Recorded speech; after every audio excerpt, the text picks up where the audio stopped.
에베소서 1장 18절입니다. 너희 마음의 눈을 밝히사 그의 부르심의 소망이 무엇이며 성도 안에서 그 기업의 영광의 풍성함이 무엇이며. 아멘. 하나님께서 지혜와 계시의 영을 나에게 주셔서 하나님을 알게 하셨습니다. 나의 마음의 눈을 밝혀주시고 하나님의 부르심의 소망이 무엇인지 깨닫고 천국의 기업의 영광을 바라보게 하시고 풍성함이 무엇인지 깨우쳐 주셨습니다. 눈을 밝히사라는 단어는 페포티스 메누스입니다. 밝게 하다, 비추다, 조명하다라는 뜻입니다. 이 단어는 포티조라는 단어에서 유래되었습니다. 구원받지 못한 백성은 마음에 빛이 없습니다. 흑암 가운데 있기 때문에 예수 그리스도의 빛을 알지 못합니다. 구원받은 자는 하나님께서 마음의 눈을 밝혀주셔서 예수 그리스도의 빛을 알게 해주셨습니다. 인간 스스로 눈이 밝아진다는 것은 새빨간 거짓말입니다. 하나님이 마음의 눈을 밝혀주시지 않으면 절대 눈이 열리지 않기 때문입니다. 한번 눈이 열린 사람은 다시는 눈이 닫히지 않습니다. 신앙생활을 하면서 많은 사람들이 구원이 취소될 수 있다는 말에 미혹되어 넘어갑니다. 하나님은 절대 구원이 취소되지 않는다고 하셨습니다. 완료 시제를 사용하기 때문입니다. 하나님께서 나의 마음의 눈을 밝혀서 열어주시면 다시 닫히지 않는다는 의미입니다. 예수 그리스도를 본 사람은 계속해서 예수 그리스도를 보게 됩니다.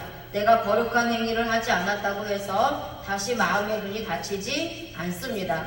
나의 눈이 밝혀지고 열려진 것은 전적인 하나님의 역사입니다. 수동태를 사용하기 때문입니다. 내 힘으로 마음의 눈을 열어서 예수 그리스도를 보려고 해도 절대 보지 못합니다. 성령 하나님의 역사가 있지 않으면 마음의 눈이 열리지 않는다는 의미입니다. 사도행전 2장 37절에 그들이 이 말을 듣고 마음이 찔려 베드로와 다른 사도들에게 물어 이르되 형제들아 우리가 어찌할꼬 하거늘. 아멘. 베드로가 복음을 전할 때에 많은 사람들이 복음의 말씀을 듣고 마음에 찔렸습니다.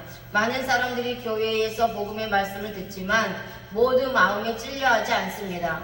마음의 찔림을 받았다는 것은 회개의 영이 임했기 때문입니다. 하나님께 회개하게 하시는 이는 성령 하나님이십니다. 창세 전에 선택받은 자는 성령의 효력 있는 부르심에 의하여 자신의 원죄를 깨닫고 하나님께 통해 자복하게 됩니다.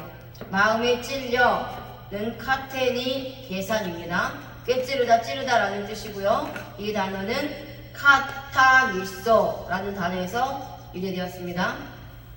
오순절 날에 모였던 많은 사람들이 베드로의 복음을 듣고 마음이 찔리기 시작했습니다.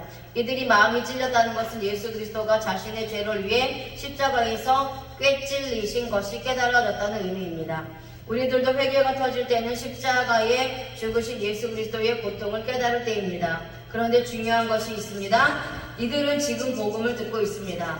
그렇다면 현재 시제를 사용해야 합니다. 하지만 과거 시제를 사용하고 있습니다. 이것은 마음의 찔림을 받는 사람은 아무나 찔리지 않는다는 것을 의미합니다. 창세전에 선택받은 자가 십자가 복음을 듣고 마음에 찔림 받는 것을 의미합니다. 복음을 들을 때에 마음에 찔림 받게 하시는 분은 성령 하나님이십니다. 하나님이 찔리지 않게 하시면 절대 마음에 찔리지 않습니다. 수동디포를 사용하기 때문입니다. 내가 교회에서 십자가 복음을 들을 때에 주님이 나의 원죄를 위해 죽으셨다는 것을 깨닫게 됩니다. 복음은 아무나 깨닫지 못하고 회개는 아무나 하지 못합니다. 내가 열심히 회개를 하고 싶다고 해서 회개를 하는 것이 아닙니다. 성령 하나님의 효력 있는 부르심이 있어야만이 가능합니다. 에스겔서 11장 19절에 내가 그들에게 한 마음을 주고 그 속에 새 영을 주며 그 몸에서 돌 같은 마음을 제거하고 살처럼 부드러운 마음을 주어. 아멘. 하나님은 언약된 백성들에게 한 마음을 주고 그 속에 새 영을 부어주십니다. 그 몸에서 돌 같은 마음을 제거하고 살처럼 부드러운 마음을 주십니다. 구약에도 이미 새 언약이 예언되어 있습니다. 율법주의의 돌 같은 마음을 제거하여 주셔서 살처럼 부드러운 마음을 주셔서 십자가 복음의 말씀을 믿게 하십니다. 제거하고는 바하 시로티입니다. 돌이키다, 제거하다, 끝내다 라는 뜻입니다.